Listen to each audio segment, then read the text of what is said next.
Bir kere camilerin çok temiz olması gerekir. Mescitlerin hepsinin Mosques have to be very clean. Orada zaten Müslümanın mutlaka kaçınması gereken bir şey. Allah A Muslim, Hac suresi 26. in the 26th verse of Surah Al-Hajj, God states the following: "Do not ascribe any partners to me, and keep my house clean for those who fulfill their acts of worship." God reminds us the importance of cleanliness many times in the Quran.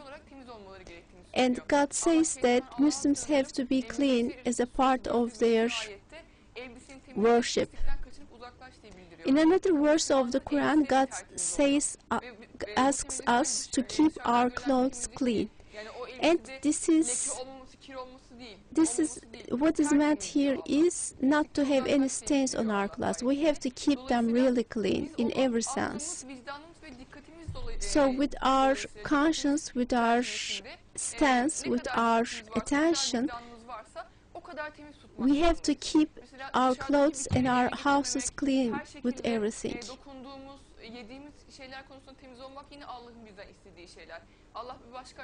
In another verse of the Quran, God states the following. This is the 172nd verse of Surah Al-Baqara.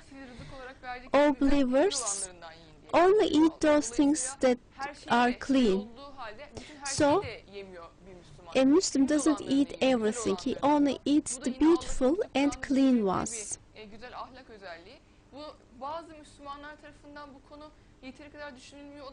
Some Muslims may not be pondering upon this issue very well.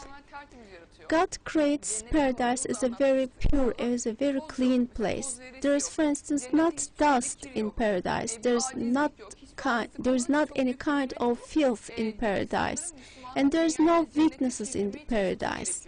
So we have to make this world turn into an idyllic place. Of course, we can't accomplish this, but our responsibility is to keep everything clean in this world. And for this we need effort and we need some consciousness. There may be apparent filth and there may be unseen filth. So being aware that God sees us, that God is watching us, a Muslim must keep every part of his house clean.